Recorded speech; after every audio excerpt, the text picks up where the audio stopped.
pergi berjalan ke Pangkalan Melaka, lurus saja sampai ke Sungai Sadak. Kalau boleh ambo bertanya, apa kok ibu-ibu ada membak going Cemodak? Ada? Tidak ada? Hayya 'alal falah.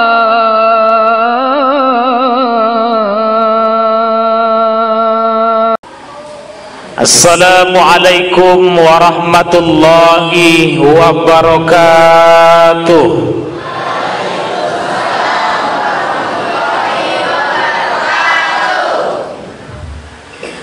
Alhamdulillahi rabbil alamin. Allahumma salli ala sayyidina Muhammad wa ala ali sayyidina Muhammad. Bu,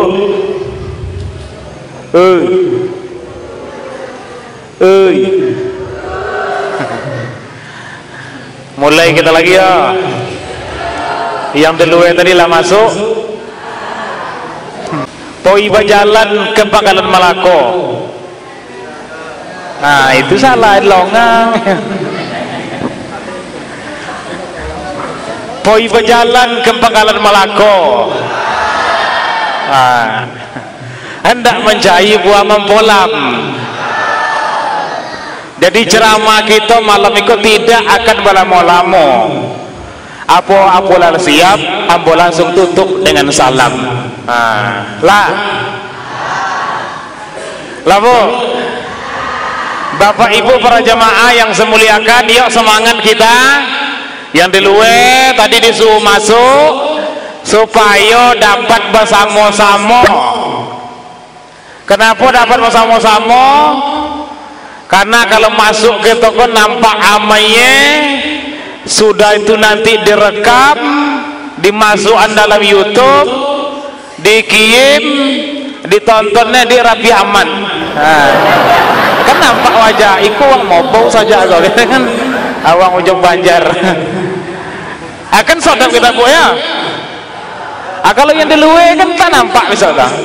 Jadi 2 hari 3 hari kemudian itu mau kirim nanti itu hasil video kita pada malam hari ini. Tengok wajahnya masing-masing.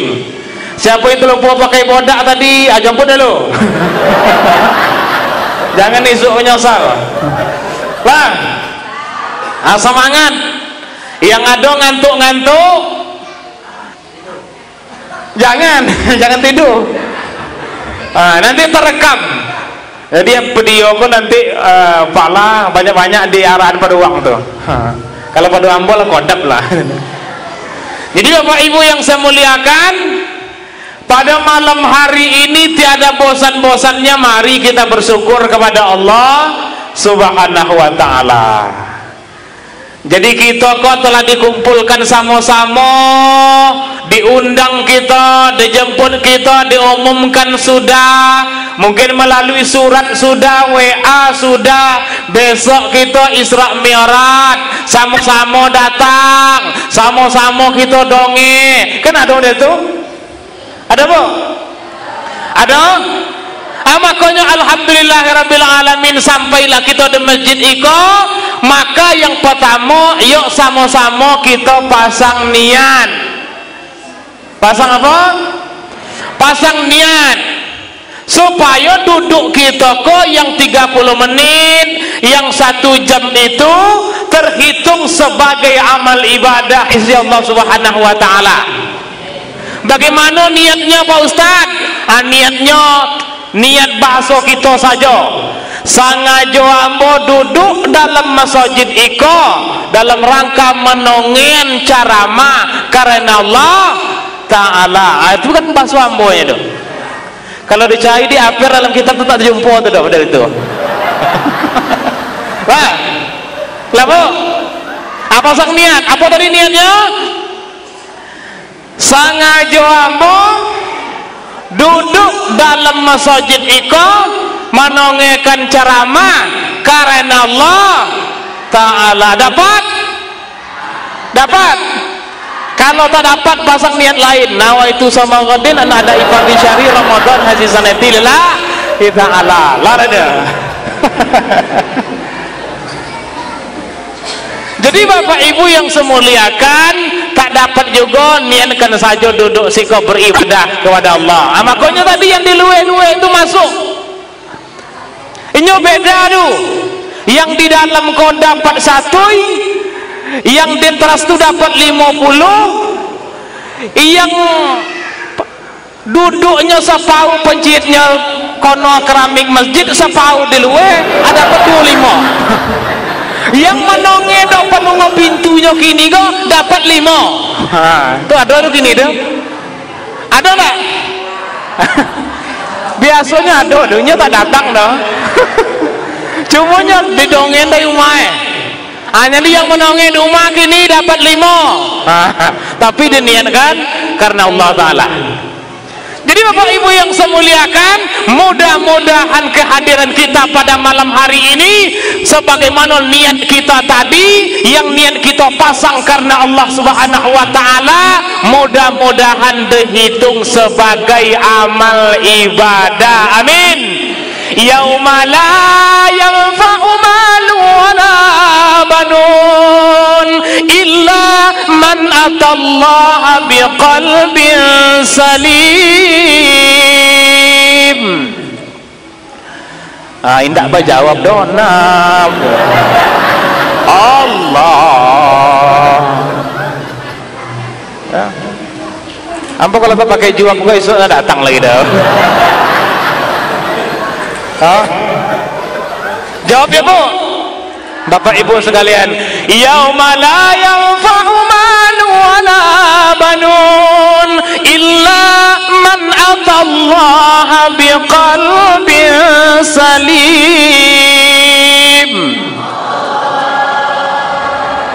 Kan semangat. Walaupun keluar aroma jengkol itu Allah. Tak apa-apa, yang penting semangat. Pada hari ketika kita dihadapkan pada Allah, maka tak berguna lagi anak keturunan, tak berguna lagi harta benda, kecuali orang yang menghadap kepada Allah membawa hati yang selamat. Apa ciri hati yang selamat itu Bapak Ibu? Hati yang selamat itu yang rindu kepada Allah, rindu kepada Rasulnya. Lomak hatinya dibawa ibadah, lomak dibawa semayang. Ingin hatinya, ringan langkah kakinya menuju ke masjid Allah. Semoga kita yang datang pada malam hari kok termasuklah golongan orang-orang yang termasuk hatinya selamat. Amin ya Rabbal.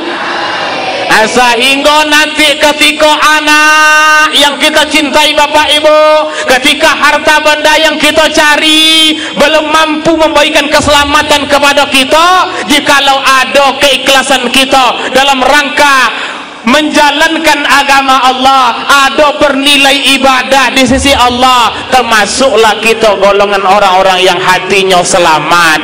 Itu dia yang setidaknya membantu kita lah. Makanya banyak-banyak bersyukur kepada Allah. Jangan menyesal datang masjid kok. Jangan menyesal. Satu datang ke masjid kau ditengok foto budak kau. Kalau ditengok foto onta penyanyi lagi, onta penceramah lagi, onta minta sedekah, tapi disangko tadi dicari oleh Ustaz Afir, entah Ustaz Soman lah, onta dari bukan bau lah, upo ada ilmu tawab. Ambo kalau oke dari kota datang tadi itu. Lah, jangan ada yang tak ikhlas. Ikhlaskan. Jadi pada malam hari ini kita hadir di sini, mudah-mudahan sekali lagi terhitung sebagai amal ibadah kepada Allah. Karena kita setiap kita ke Bapak Ibu yang saya muliakan, kalau kita pilih tadi di rumah kita, berdiam diri kita di rumah, kita hidupkan televisi kita hidupkan HP kita ambil bantal, kita ambil remote, lalu kita putar film kesayangan kita, berguling kita, istirahat kita. Iya, sodap dulu, sodap. Daripada duduk di masjid kau bapak ya bamai-amai lah, kipas angin kuat tapi semakin lama semakin hangat, pinggang sakit, mata berkunang-kunang, pinggang lah berbunyi ya. Nah, tetapi Bapak Ibu yang saya muliakan, kalau kita pilih di siko 1 jam untuk hadir, mudah-mudahan itulah yang dapat menolong kita nanti. Tapi kalau kita habiskan di rumah di jam iko, habis juga waktu kita, habis juga umur kita. Tapi yang 1 jam ketika kita pilih di rumah belum tentu menjadi amal ibadah. 1 jam di siko kita bersompit-sompit, berangan-angan menonge kajian-kajian, mudah-mudahan 1 jam ikolah yang menolong kita nanti. Jadi jangan menyosal datang pada malam hari ke, ubah niat balik lah. Kemudian selawat dan salam tiada bosan-bosannya kepada junjungan kita Nabi Allah Muhammad sallallahu alaihi. Allahumma salli ala sayyidina Muhammad. Mau sama-sama selawat. Sallallahu ala Muhammad.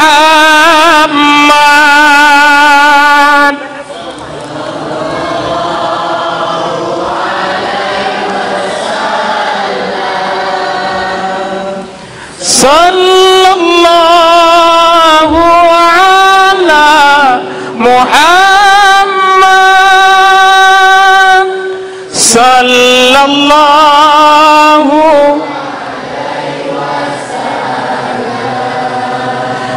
ya Nabi salam, ya Rasul salam,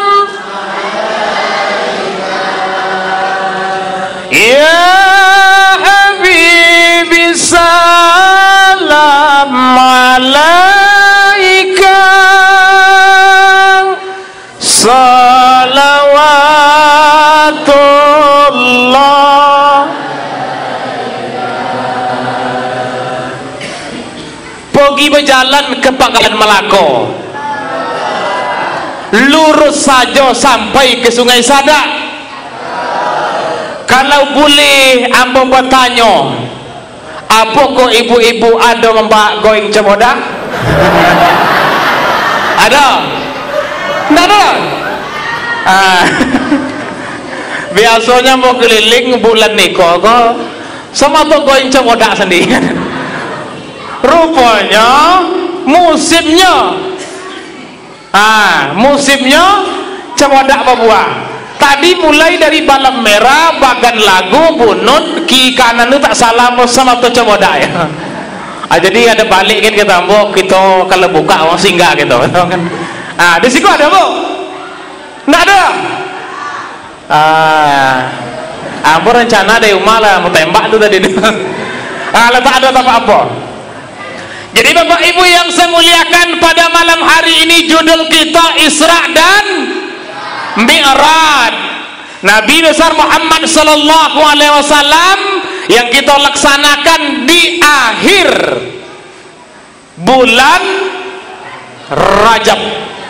Besok habis Ustaz. Lah masuk Sya'ban. Siap itu Ramadan. Siap Ramadan, Syawal. Syawal itu artinya kita ayo. Maka semangat mulai hari ini. Jadi Bapak Ibu yang saya muliakan, Isra dan Mi'raj. Di situ ada tema. Ikut mau baca dulu. Kalau bisa kamu jelaskan, kalau tak bisa membuat judul lain. Dengan Isra Mi'raj Nabi Muhammad sallallahu alaihi wasallam menyeimbangkan dunia dan akhirat. Itu sodap pula. Siapa tuh yang buat lah? Ustaz Afer. Nah Bapak Ibu yang saya muliakan, dengan Isra dan Mi'raj itu kita mampu menyeimbangkan dunia dan akhirat. Itu menarik sebenarnya. Mengapa dibuat tema itu? Karena Bapak Ibu yang saya muliakan, kita hari ini selaku umat Islam, diakui atau tidak diakui, kadang-kadang antara dunia dan akhirat kau masih belum mampu menyeimbangkannya. Kalau dunia saja. Nah, asik dunia pagi poi menaki, balik menaki sebelah potang poi mendodos. Lah siap mendodos balik ke rumah, makan sedikit, siap maghrib poi menyuluh. Ya kan? Baliklah pagi hari, tidur sekejap, bangun lagi langsung menakik lagi. Dunia saja yang dikojenya. Dan ada juga kita ini ketika akhirat indah pula mau dunia dah. Banyak pula yang tak boleh, banyak pula yang haram, banyak pula yang bid'ah, banyak pula yang sesat, banyak pula tentang larangnya. Ini semata-mata agama saja yang ditakuninya. Iko ndak pula elok. Karena kita hidup pada di dunia, apalagi akhir zaman. Jadi Bapak Ibu yang saya muliakan, itulah yang hendak kita seimbangkan di tengah-tengah kehidupan kita. Idealnya orang Islam itu dunianya dapat, akhiratnya selamat. Dunianya mantap, akhiratnya dapat. Cuma kok pekerjaan itu memang buat susah. Nah, oleh sebab itu Bapak Ibu yang saya muliakan, melalui peringatan Isra dan Mi'raj ini Bapak Ibu yang saya muliakan, apa ambil temanya iko tadi dalam kajian yang lain. Apa yang perlu kita seimbangkan Bapak Ibu yang saya muliakan? Yang kita seimbangkan adalah ilmu pengetahuan kita di bidang umum dan ilmu pengetahuan kita di bidang agama. Ilmu umum itu untuk apa? Untuk kebutuhan kita dalam menjalani kehidupan dunia ini. Karena dunia ini tidak bisa kita tolak karena kita sudah hidup di dalamnya. Dan apalagi ada tujuan kampung abadi alam akhirat, maka bagaimana cara meraihnya? Tentu dengan memperdalam ilmu agama. Jadi dua kok tak bisa sebenarnya, mana yang kita pilih, mana yang kita tinggalkan. Idealnya kita kuasai kedua-duanya. Lah Bapak Ibu, lah, nah bagaimana Isra dan Mi'raj itu mengajarkan kita untuk cinta kepada ilmu pengetahuan?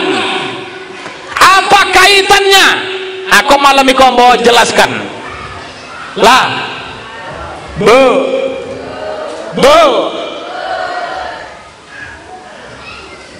kok dia teh? Isra itu apa arti?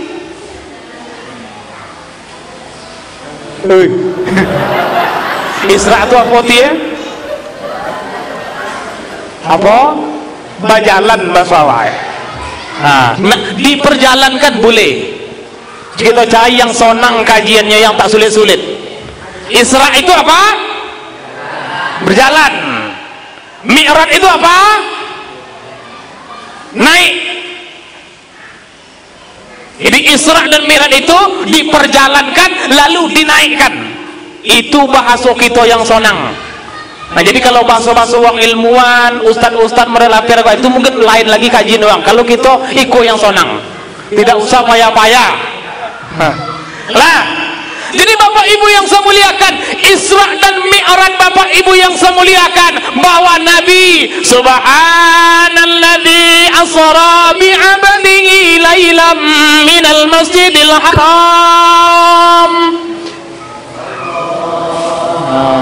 lailam minal masjidil harami ilal masjidil aqsa alladzi barakna haulahu linuriyahu min ayatina innahu huwas samiul basir. Odi kan lobe kita tuh lah. Apa kata Allah Subhanahu wa ta'ala berkaitan dengan Isra ini tadi? Maha suci Allah yang memperjalankan hambanya Muhammad pada sebahagian malam dari Masjidil Haram ke Masjidil Aqsa yang di sekelilingnya itu diberkati oleh Allah Subhanahu wa ta'ala. Tujuannya untuk apa? Diperlihatkan tanda-tanda kebesaran Allah, karena Allah itu adalah zat yang maha mendengar lagi maha melihat.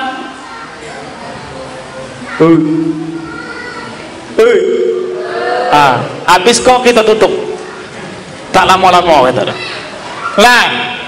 Jadi Bapak Ibu yang semuliakan, iko tadi bahasa awaknya ayat kok. Jadi Bapak Ibu yang semuliakan, Nabi ini diperjalankan Isra Mi'raj. Nabi ini merupakan sebuah perjalanan yang luar biasa, perjalanan spektakuler, perjalanan yang tidak akan pernah tertandingi oleh umat manusia sampai nanti dunia ini dikiamatkan oleh Allah Subhanahu wa ta'ala. Tidak akan ada yang mampu menandingi bagaimana perjalanan Isra dan Mi'raj. Mengapa begitu?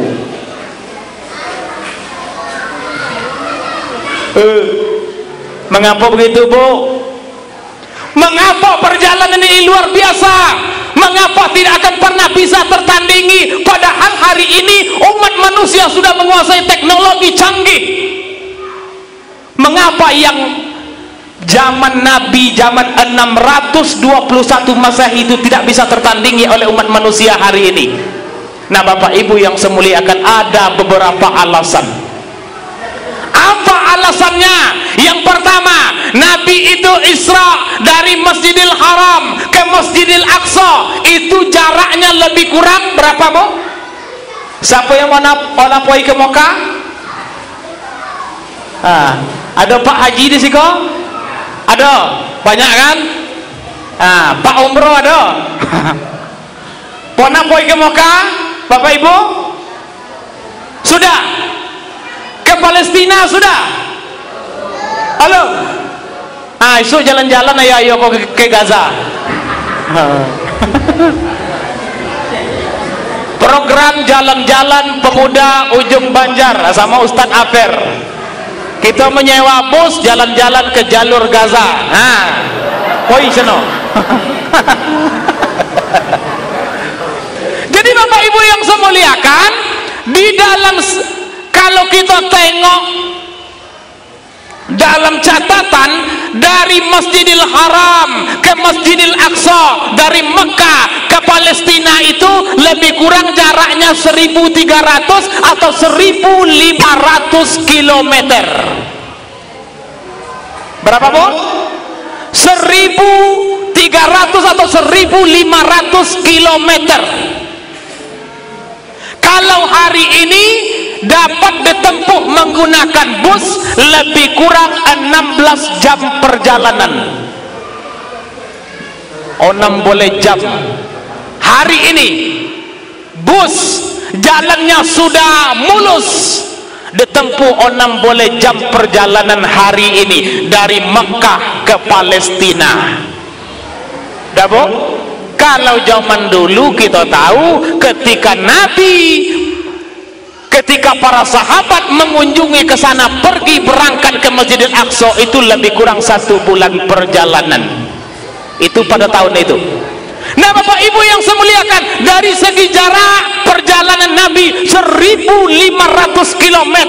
Lalu tidak sampai di situ Bapak Ibu yang saya muliakan, lalu Nabi melalui tangga Mi'raj mulailah misi yang kedua, yaitu Mi'raj, naik ke langit yang pertama, naik ke langit yang kedua, langit yang ketiga, sampai yang ketujuh, sampai ke arasnya Allah Subhanahu wa ta'ala, yang jaraknya tidak terhitungkan oleh umat manusia. Bisa menghitung, Bu? Tak terhitungkan. Berapa jaraknya? Dalam salah satu hadis disebutkan antara langit yang pertama dengan langit yang kedua. Maka digambarkan oleh hadis itu, oleh para sahabat, oleh ulama-ulama tafsir, mengatakan lebih kurang 500 tahun perjalanan. Satu tingkat saja. Jadi satu tingkat saja 500 tahun perjalanan dikali 7, ditambah lagi arasnya Allah Subhanahu wa ta'ala. Maka sebenarnya apabila di dalam ayat, di dalam hadis, keterangan para ulama menjelaskan sebuah jarak tapi tidak disebutkan kilometernya, maka yang dipakai oleh mereka 100 tahun perjalanan, 500 tahun perjalanan. Itu sesungguhnya Bapak Ibu adalah jarak yang tak terhitungkan oleh umat manusia. Berapa jauhnya tak terhitung oleh kita orang. Nah Bapak Ibu yang saya muliakan, itu dari segi jarak. Lalu apalagi kata para ulama, bukan saja jarak itu, tapi sekurang-kurangnya Nabi itu melewati 4 batas alam. Yang pertama apa? Alam nasut sebagai alam manusia, lalu alam malakut, ada alam malaikat, lalu ada alam jabarut, alamnya para roh, lalu kemudian lanjut menuju ke alamnya Allah, disebut dengan alam lahut, alam ketuhanan. Yang alam nasut, alam materi, dari Masjidil Haram ke Masjidil Aqsa, alamnya manusia, dapat kita hitung, dapat kita tengok, dapat kita capai. Tetapi ketika masuk alam malakut, alam jabarut, alam lahut, alam ini tak bisa tersentuh oleh kita, entah berapa jauh, entah di mana tempatnya. Ini yang ditembus oleh Nabi Muhammad sallallahu alaihi wasallam. Nah, apa Bapak Ibu yang luar biasa? Ditengok dari segi jarak tadi sangat jauh sekali, 1 bulan perjalanan menuju Masjidil Aqsa. Kalau naik ke langit yang pertama sampai ke arasnya Allah, itu tidak ada batas jarak, tak mampu orang menghitungnya. Tetapi Nabi melakukan perjalanan ini tidak disebut 1 malam penuh, tapi sebagian malam saja. Berapa Pak? Sebagian malamnya jarak yang ditempuh tadi.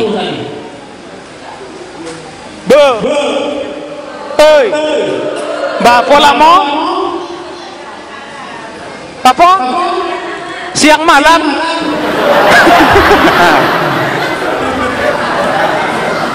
Lah. Nah Bapak Ibu, jarak yang kita sebutkan tadi ditempuh hanya sebagian malam saja, tidak disebutkan 1 malam, 3 malam atau 1 pekan. Tidak, jaraknya luar biasa. Inilah yang istimewa. Mengapa Nabi itu bisa melakukan perjalanan secepat itu? Disinilah hubungannya dengan ilmu pengetahuan teknologi Bapak Ibu yang saya muliakan. Apa itu? Konon katanya kalau kita baca lagi dalam sejarah, apa yang digunakan oleh Nabi untuk pergi itu, yang pertama ada kendaraan madain surga yang disebut dengan buraq. Kemudian Mi'raj ini juga, ini banyak versi para ulama ini menjelaskan. Ada yang disebut sebagai tanggo berjalan, ada yang disebut sebagai kilat. Bisa kita menjelaskan pastinya seperti apa, tapi yang jelas Nabi itu menggunakan sebuah kendaraan kekuatan dari Allah Subhanahu wa ta'ala untuk melakukan perjalanan yang sangat jauh. Dimana kalau kita alam materi tadi, buraq itu ada yang mengartikan sebagai cahaya atau kecepatannya seperti sambaran kilat. Benda terbang kecepatannya seperti sambaran kilat, itu disebut dengan buraq. Begitu para ulama mendefinisikan atau mensifatkan buraq yang dikendarai oleh Nabi kita Muhammad sallallahu Sallallahu Alaihi Wasallam. Nah Bapak Ibu yang saya muliakan, kapan ini terjadi? Nabi Muhammad Sallallahu Alaihi Wasallam melakukan perjalanan Isra dan Mi'raj ini menggunakan sebuah benda yang bisa ditumpangi lalu melaju kencang, terbang luar biasa. Pada saat itu orang tak percaya, mano ada model itu. Karena kapan itu terjadi? Nabi Isra Mi'raj itu pada tahun 621 Masehi. Bu, Bapo tahun Bapo? Kalau dapat itu boleh balik sebuah dolar lah tuh. Kapan Nabi itu Isra Mi'raj? 621 Masehi. Itu yang dihafal sampai gumakan 621 Assalamualaikum bang, waalaikumsalam, masuk rumah sampai rumah 9 lah. Nah Bapak Ibu yang saya muliakan, ketika pada tahun 621 Masehi ini, pada pagi harinya Nabi menceritakan kepada sahabat, saya Isra dan Mi'raj ke Masjidil Haram, Masjidil Aqsa, lalu naik ke langit yang ketujuh sampai ke arasnya Allah Subhanahu wa Ta'ala. Salah satu yang diceritakan oleh Nabi, saya menggunakan buraq, benda terbang, kecepatannya seperti kilat. Kan begitu singkatnya diceritakan oleh Nabi itu. Tapi dasar pada tahun itu orang tak percaya dah. Ya Pak, tidak percaya itu memongak. Makanya uang-uang yang mengolok-olok Nabi itu, wahai Nabi, kalau benar kau bisa topang, bisa menggunakan kekuatan sehingga jarak yang sejauh itu bisa kau jangkau dalam waktu yang singkat, coba kau togak Nabi. Togaklah Nabi tadi. Angkat kaki tangan kanan kau, Nabi diangkat. Coba kedua-duanya angkat lagi, tidak bisa. Bagaimana kau nak topang Nabi? Tak masuk di akal cito kau dah. Diolok-olok, tak masuk di akal. Tidak ada yang bisa terbang, tak ada yang bisa mengantarkan kita. Kau pendusta Nabi. Makanya Bapak Ibu yang saya muliakan, banyak golongan orang-orang yang baru masuk Islam pada saat itu ada yang murtad karena tak mampu mencerna perjalanan Nabi ini. Kecuali Abu Bakar, karena Abu Bakar ini imannya lah sampai, imannya itulah tajam. Kata Abu Bakar, apapun yang sampaikan oleh Nabi, karena Nabi kodai kojit, amba tahu sifatnya, tidak pernah berdusta, tidak pernah memongak, amba percaya apa yang disampaikan oleh Nabi. Begitu kata Abu Bakar. Jadi uponya Pak, kalau kita dari kojit tak pernah memongak, elok kelakuan kita, apapun yang kita sampaikan percaya uang. Cuma kalau sebaliknya, kojo kita semata mau ngomong ya, semata mau tayo, benar kali kita awak tak percaya uang benar. Ya Pak ya. Makanya ada cerita orang tua kita zaman dulu, kojonya semata mengojon uangnya, tolong, umamu terbake. Satu datang uang apa? Golak kodok yang buat model itu. Pada suatu hari tolong umamu terbake, lantaklah kita kan. Satu dia tengok, ngui, tidak datang uangnya. Kenapa? Karena kodap memongak, kodap berbohong. Orang terkadang yang benar kita sampaikan orang pun tak percaya. Kenapa? Karena kita pernah dulu berdusta, berbohong terhadap seseorang. Maka hikmahnya apa? Jangan sekali-kali kita sekali saja jangan pernah kita berdusta atau berbohong. Karena itu laksana titik noda yang langsung hitam di koning kita, ditandoi oleh uang. Alah, kalau titik hitam tu copot uang dia tanda. Kalau titik putih, orang pura-pura tak tahu. Ya Bu, Pak, begitulah sifat kita manusia. Kalau noda hitam, orang cepat tahunya. Noda hitam itu apa? Keburukan. Kalau noda putih, orang pura-pura tak tahu. Noda putih itu apa? Kebaikan. Begitulah sifat orang hari ini. Kalau seandainya Muhammad yang mengatakan, kata Abu Bakar, saya percaya apa yang disampaikan oleh Muhammad itu, maka Bapak Ibu yang saya muliakan, pada tahun 621 Masehi ketika Nabi menceritakan ini, orang tak percaya. Mana mungkin bisa pergi sejauh itu dalam waktu yang singkat menggunakan benda terbang? Tidak ada pada saat itu Bapak Ibu yang saya muliakan. Maka sebenarnya Bapak Ibu yang saya muliakan, disinilah letak ilmu pengetahuannya. Di mana? Sebenarnya apa yang disampaikan oleh Nabi itu bukanlah sesuatu omong kosong belaka. Karena apa? Di ayat yang lain Allah Subhanahu wa taala juga pernah memotivasi kita untuk itu. Apa itu? Kita buka dalam surah Ar-Rahman ayat yang ke-33. Apa kata Allah Subhanahu wa taala? Bismillahirrahmanirrahim. Ya ma'syaral jinni wal ins in istata'tum an tanfudhu min aqtaris samawati wal ardi fanfudhu la tanfudhuna illa bisultan. Coba ulang, Bu. Dapat? Bapak-bapak ada yang dapat? Pokoknya ujung aja ulton. Nggak payah dari pangkal lagi kan itu. Dapat 2 huruf di belakang lah deh. Ya ma'syaral jinni wal ins in istata'tum an tanfudhu min aqtaris samawati wal ardi fanfudhu la tanfudhuna illa bisul. Lah deh. Ton. Jadi Bapak Ibu yang saya muliakan, apa kata Allah Subhanahu wa taala Bapak Ibu? Sebenarnya dalam Al-Quran juga telah dimotivasi. Ya ma'syaral jin, wahai jamaah jin wal ins, dan manusia. Kok luar biasa tantangannya. Jadi Allah tantang bukan kita manusia, golongan jin sekalian.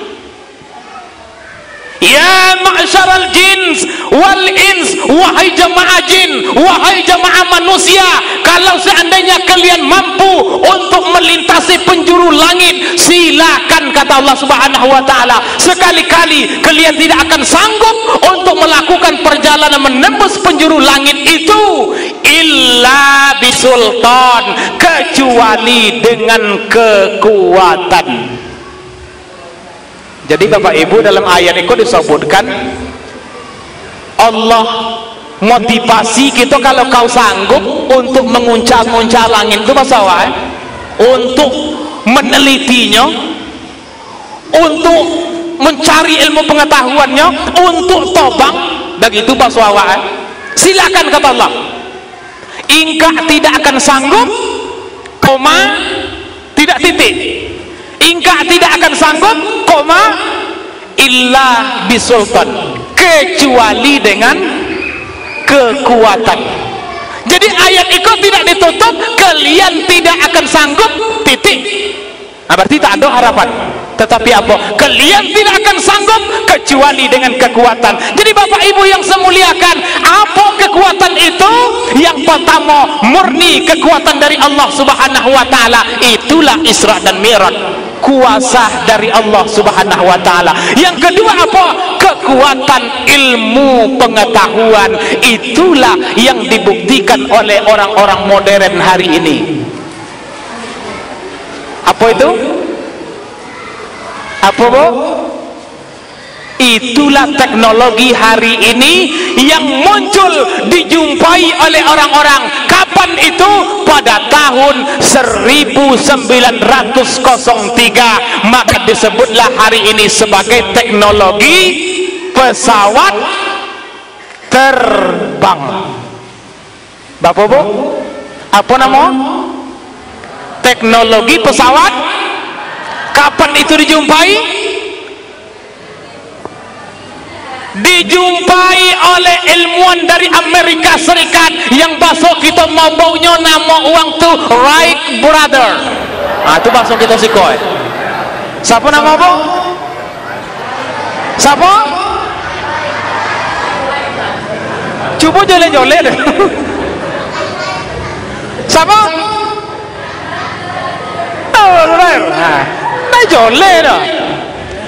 Right Brother. Itu bahasa kita sikoi. Kalau bahasa kami lubuk toape, right biadik-biadik. Nyuwak ko berdua, cuma 2 biadik.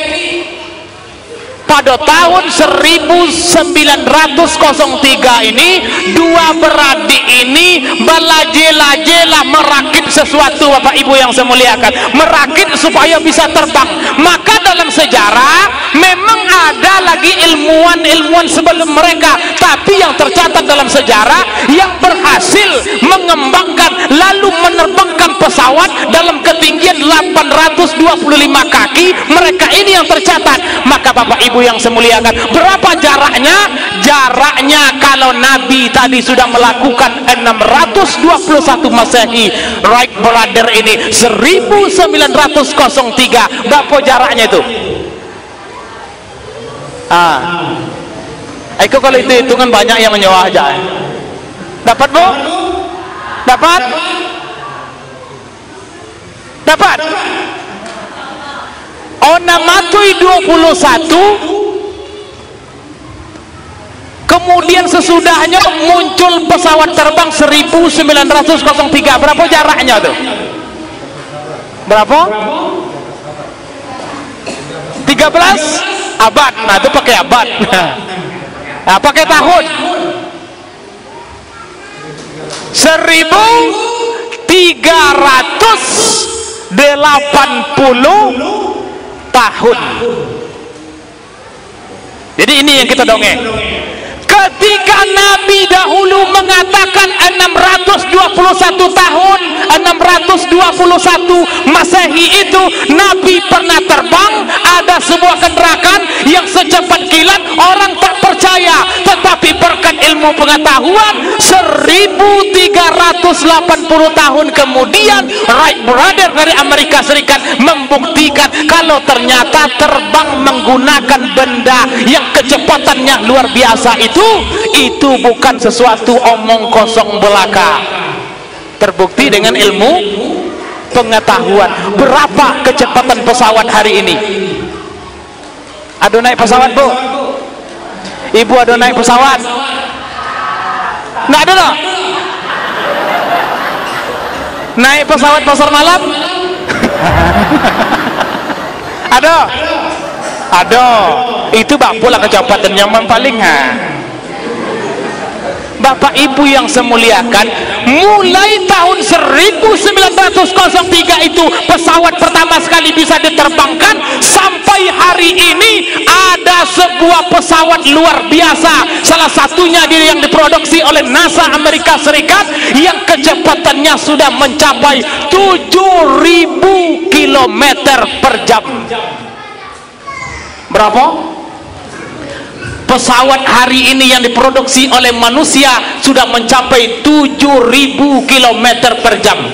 Dari kampung kita kok Bapak Ibu, dari Riau kok menuju ke Aceh itu lebih kurang 1.300-an atau 1.000 km ke Aceh. Kalau pakai pesawat itu tadi yang 7.000 km per jam tadi, bisa dalam 1 jam itu kita bolak-balik Riau Aceh sebanyak 7 kali bolak-balik. Akhirnya apa? Yang dahulu Nabi mengatakan ada sebuah kecepatan luar biasa yang jauh itu bisa dipersingkat. Kita hari ini naik pesawat ke Aceh, kalau pesawat komersil, pesawat penumpang itu dari Pekanbaru ke Aceh itu hanya sekitar 1 jam saja, karena pesawat penumpang itu kecepatannya 1.000 km per jam. Coba jalan kaki ke Aceh ya Pak ya, tidak usah jalan kaki, naik kuda. Berapa lama bisa kita tempuh? Bisa berbulan-bulan Bapak Ibu yang saya muliakan. Maka inilah dia gerbang ilmu pengetahuan Bapak Ibu, bahwa Isra dan Mi'raj itu bukan saja dari segi iman yang digugahnya, tapi dari segi nalar alam pikiran manusia. Di sana tersimpan sebuah ilmu pengetahuan bagi siapa yang bisa menangkap.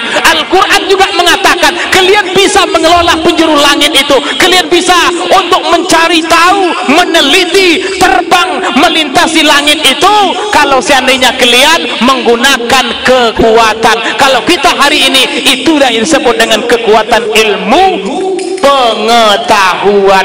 Makanya Bapak Ibu yang semuliakan, lanjut dalam sejarah, di tahun 1969 maka kembali orang Amerika mengatakan dirinya pernah memijakkan kakinya di bulan. Betul tidak tuh? Bu, betul tidak? Ikut terakhir, betul tidak? Bapak Ibu yang semuliakan, yang namanya ilmu pengetahuan, penelitian itu Bapak Ibu tidak bisa dibatalkan kecuali ada penelitian pembanding untuk membatalkan itu. Jadi kalau mereka mengatakan kami pernah ke bulan, kita tak bisa menolak karena kita tidak bisa membuktikan juga kalau uang itu tak sampai ke bulan. Coba buat kita penelitian umat Islam, membuktikan Neil Armstrong itu tidak memongak deh. Apa datanya, apa ilmu pengetahuan kita, penelitian kita buat, tapi selama tidak bisa kita menunjukkan ilmu yang baru, penelitian yang baru, kita tidak bisa membatalkan teori orang lain, maka kita percaya saja. Maka pada tahun 1969 berkat kecanggihan teknologi, ilmu pengetahuan, akhirnya orang sampai ke bulan. Hari ini orang sudah berencana pindah ke planet yang lain. Konon uang Amerika Rusia itulah mulai nak pindah ke planet Mars. Itu visi mereka. Pindah di bumi ke uang nak meladang nanam sawit lagi udah ke Mars. Itu luar biasanya. Jadi planet yang jumlah 9 itu Bapak Ibu, hari ini orang tak mengakui 9 lagi, lebih. Dari mana tahunya? Karena kolong langit itulah diunca-uncanya di uang lah, mencari ilmu pengetahuan dengan teknologi tadi. Banyak penemuan-penemuan yang bulan itu sangat mudah bagi mereka hari ini dekat. Nah Bapak Ibu yang semuliakan, tanpa disadari apa yang disampaikan oleh Nabi dahulu, akhirnya hari ini terjawab dengan ilmu pengetahuan dan teknologi. Inilah mengapa pentingnya Bapak Ibu, kita orang Islam bukan saja ibadah, tunduk, longgak, semayang yang kita kojoan, tetapi ilmu itu penting juga kita ketahui. Supaya apa? Ini nyata-nyata ajaran agama kita, iman di dalamnya, tetapi ternyata di balik itu ada ilmu pengetahuan yang sangat luar biasa kita dapatkan dari perjalanan Isra dan Mi'raj Nabi Muhammad sallallahu alaihi wasallam.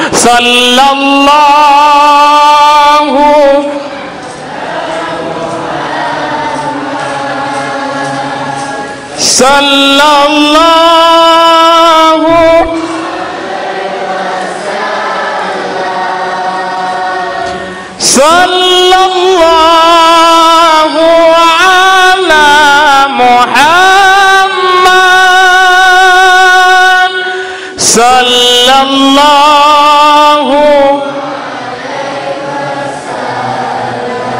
ya Nabi salam alaika ya Rasul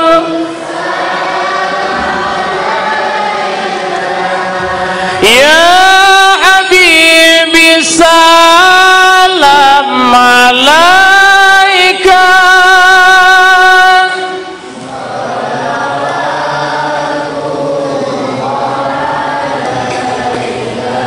Yang kedua, siap yang kedua kok kita tutup.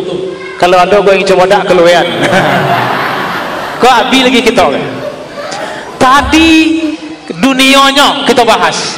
Ilmu dari segi ilmu pengetahuan.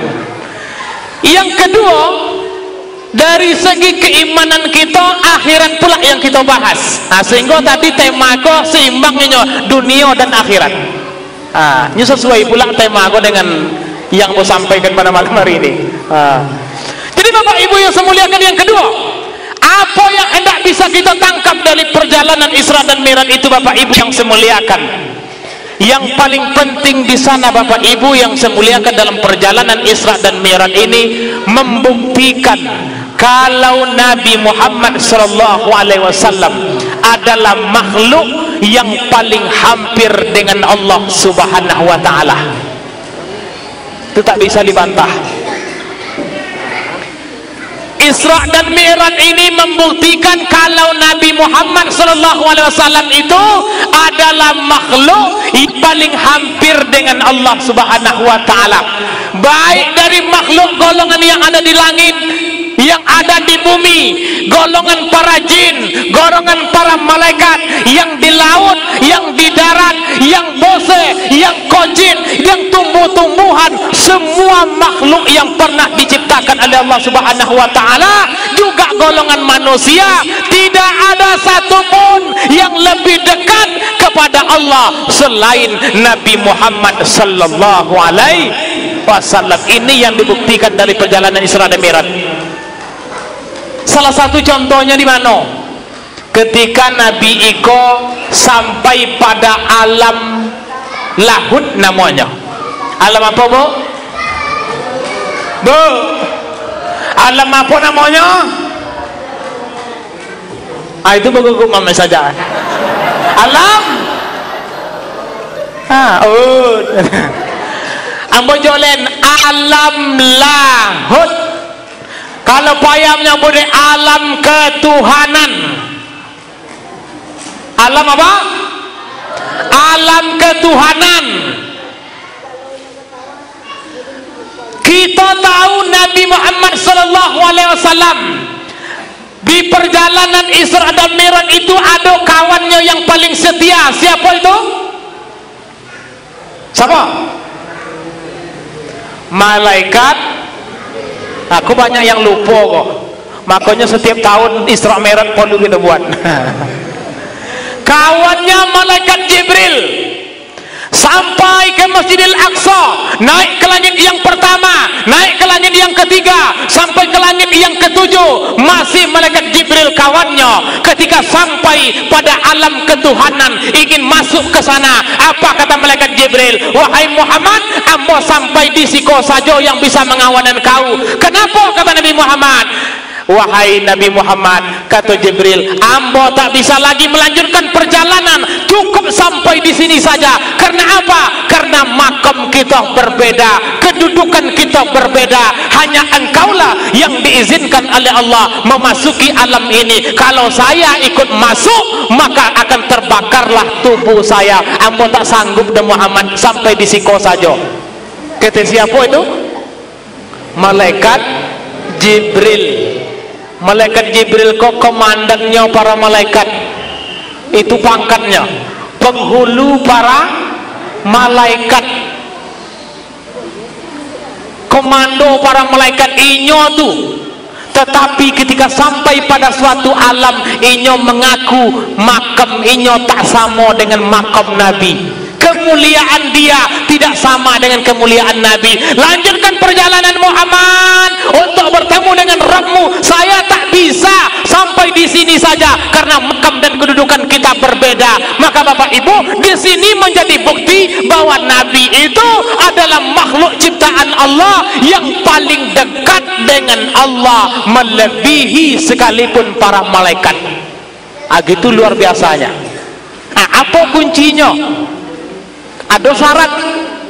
Aku yang hendak kita tangkap pada malam hari ini. Apa syaratnya? Makanya Bapak Ibu yang semuliakan, aku yang terakhir kok Bu. Yang Bapak? Yang terakhir. Sebelum Nabi itu di Isra dan Mi'raj kan ada sejarahnya dada Nabi itu dibola. Apa Pak? Dibola. Dibola dada Nabi, dibersihkan, dimasukkan 3 perkara, ilmu, iman dan hikmah. Itu tidak kita bahas loh. Dari segi bersih saja yang kita bahas. Dibersihkan dada Nabi itu, dipersiapkan Nabi itu, sudah bersih dadanya, sudah mantap, baru dilaksanakan perjalanan Isra dan Mi'raj. Dada Nabi dibola ini tidak kurang ada 5 kali selama hidupnya, termasuk pada saat ini anak-anak, pada saat mengembala. Yang berikutnya apa? Pada saat akan diberangkatkan Isra dan Mi'raj, dibersihkan. Lalu ada yang bertanya, kenapa dada Nabi dibersihkan? Apakah Nabi itu kotor? Apa? Apakah dada Nabi itu kotor? Iko sebenarnya disampaikan dalam ayat tadi Isra Mi'raj itu salah satunya apa? Allah hendak memperlihatkan tanda-tanda kepada kita. Maka dada Nabi dibelah itu apa fungsinya? Untuk menguatkan dan menjadi contoh bagi umatnya. Kalau umatnya ingin dekat dengan Allah, maka syarat yang pertama mesti bersih. Itu dia, di situ lainnya. Maka Bapak Ibu yang saya muliakan, di dalam ajaran orang tua-tua kita, para guru-guru Yusiko yang mungkin hadir, yang ditangkap, kalau di dalam Islam kok ada dalam dunia Islam secara umum internasional, umpamanya ada disebut dengan ilmu tasawuf. Di bawah itu masuk dalam level negara disebut dengan tarikat, sampai ke kampung-kampung disebut dengan Basuluh. Ada Siko kan salah satunya pusatnya itu. Kamu sikit-sikit dan kamu tak paham juga. Kalau salah minta maaf itu. Secara umumnya ada tarik tasawuf, ada juga menyebut tarikat, di bawah itu lagi ada Basuluh. Tujuannya apa? Apa tasawuf itu tujuannya? Apa suluk itu? Apa tarikat itu? Salah satu tujuan mulianya adalah Bapak Ibu untuk berada sedekat mungkin dengan Allah sehingga ma'rifatullah, mengenal kepada Allah, tersingkap hijab tadi. Kan itu tujuan akhirnya. Tujuan akhirnya itu untuk ma'rifat kepada Allah, tersingkap hijab dengan Allah, konal semata-mata kepada Allah. Kalaulah konal semata-mata kepada Allah, semua yang kita kojon akan sodap. Ikut tujuan tadi, jalan tarikat kita tadi, tasawuf kita tadi, suluk kita tadi itu. Tapi dalam pintu tarikat, pintu suluk, pintu tasawuf, apabila kita masuk ke alamnya, maka yang pertama mesti ada di situ makamnya, disebut dengan makam taubat. Betul Pak? Makam taubat itu apa? Bersihan dulu, bersihkan dulu. Makanya makam yang pertama sekali sebelum kita ingin hampir dengan Allah, makamnya taubat, bersihkan dulu. Kenapa mesti bersih? Karena barang kau tadi kalau kotor tak bisa bersama-sama dengan yang maha suci. Selagi ada kotoran sifat-sifat mazmumah di dalam hati kita, ujub, takabur, sombong, ria, tak suka kepada orang lain, selagi ada sifat-sifat yang buruk itu di dalam dada kita, maka selama itu pula kita akan terhijab dengan Allah Subhanahu wa ta'ala. Selagi ada penyakit-penyakit hati kita, sombong, ria, ujub, takabur, tak suka dengan uang, iri, dengki, kalau itu masih kita pelihara, maka senantiasa kita akan terhijab dengan Allah, tidak akan pernah ma'rifatullah, mengenal kepada Allah. Maka orang yang mengikuti jalan itu tadi, mesti langkah yang pertama, dia membersihkan hatinya dengan cara taubat kepada Allah Subhanahu wa ta'ala. Kalaulah bersih hati tadi, baulah sodap semayang tuh. Akan ikut buah dari Isra Mi'raj tadi. Betul Bu? Bau sodap. Allahu Akbar. Bismillahirrahmanirrahim. Nyambung ngaswe. Apalagi imamnya sodap. Alhamdulillahirabbil alamin. Semakin tebak pusat pikiran kita semata-mata kepada Allah Subhanahu wa ta'ala, hati bersih, langsung nyambung. Makanya ketika sholat tadi, para sahabat ketika mereka sholat, Bapak Ibu digambarkan Allahu Akbar, para sahabat itu sholat pada saat perang, tiba-tiba ada anak panah menanjak di punggung mereka, tapi tak terasa. Allahu Akbar, sami Allahu liman hamidah, datang anak panah bertubi-tubi di punggungnya, inyo tak mampu merasakan. Kenapa? Karena solat kau tadi inyo sedang mengenal kepada Allah, sedang berkomunikasi dengan Allah, nyambung hatinya. Anak panah yang banyak tadi tak mampu dirasakannya, itu hati yang nyambung dengan Allah, hati yang bersih. Kalau kita gimana? Solat maghrib di masjid iko, mati pula lampu lagi, kipas tak hidup, Allahu Akbar, nyamuk di kaki, nyamuk di koning, semua taso nyamuk tadi kociknya, tapi perasaan kita tuh sapose-pose induk ayam. Nggak konsen lagi dah, ditambahlah imam lamo, batuk banyak, dibaca surat Yasin, Yasin wal Qur'anil Hakim, lah terlupa diulang dah Yasin, Yasin, iko bilo lah siap imam tu, paut lape, ayangan, nyamuk banyak, indak sodap semayang tu lagi dah, apa? Banyak yang mengganggu kita. Kenapa kita bisa model itu? Karena kita tadi Bapak Ibu, solat kita, sementara solat itu tadi belum mampu menghadirkan kedekatan kita dengan Allah Subhanahu wa ta'ala.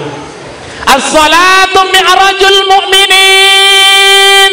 Salat itu adalah mi'rajnya hamba-hambaku yang beriman, begitu kata Nabi. Kalau kita ingin diangkat, ingin dekat dengan Allah Subhanahu wa ta'ala, bersihkan hati kita, bersihkan jiwa kita, makanya zahirnya adalah sebelum kita salat ada ajaran wudu, basuh awak siko, mandi air semayang, itu zahirnya dulu. Bismillahirrahmanirrahim, sangaja amo membasuh bagian wuduk kok untuk salat karena Allah Ta'ala, itu basuh kita yang mudah. Yang bahasa bapak-bapak level lebih tingginya apakah itu? Dicuci muka, bismillahirrahmanirrahim, ya Allah amo cuci wajah ini, semoga dosa-dosa yang ada amo hadapkan wajah eko semuanya pergi dari wajah amo cuci tangan, ya Allah semoga dosa-dosa tangan eko bersih dari menzolimi orang, menyakiti orang, mengambil barang orang. Itu yang dibaca tadi, arti dari basuhan kita tadi. Dibasuh kepala, ya Allah segala pikiran-pikiran kotor, dosa-dosa angkat, ya Allah bersihkan. Dibasuh kaki tadi, ya Allah ambo basuh kaki kau. Pada intinya zahirnya ambo membersihkan debu-debu yang ada pada kaki kau, batinnya bersihkan kaki ambo, ya Allah dari segala dosa-dosa yang pernah ambo langkahkan tempat-tempat maksiat. Iko yang kita lakukan wudhu tadi supaya apa? Karena kita menuju salat. Salat itu untuk apa?